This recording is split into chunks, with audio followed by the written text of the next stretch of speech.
The South Korean capital's Seoullo 7017 project puts people first, ahead of cars, and says more traffic does not equate to a better quality of life.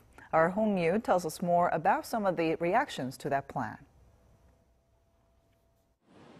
An old overpass for vehicles next to Seoul Station has been transformed into a path for people. Just over a year has passed since Seoullo 7017 was created by the Seoul Metropolitan Government, and in that year it has been used over 10 million times. With Seoullo, the city government wanted to revitalize the area near Seoul Station, and after just 1 year, the number of pedestrians has increased by about 25%, the number of retailers has increased by 140%, and sales have risen by 42%. After the success of the project, Seoul City announced last week that it will create new pedestrian zones, starting with Seochon and Eulji-ro this year, to make Seoul into a city for pedestrians by 2020. When green transportation, such as walking or public transportation, takes over, the city will be cleaner and more active, as well as more attractive for tourists. This is why we're pushing ahead with this plan.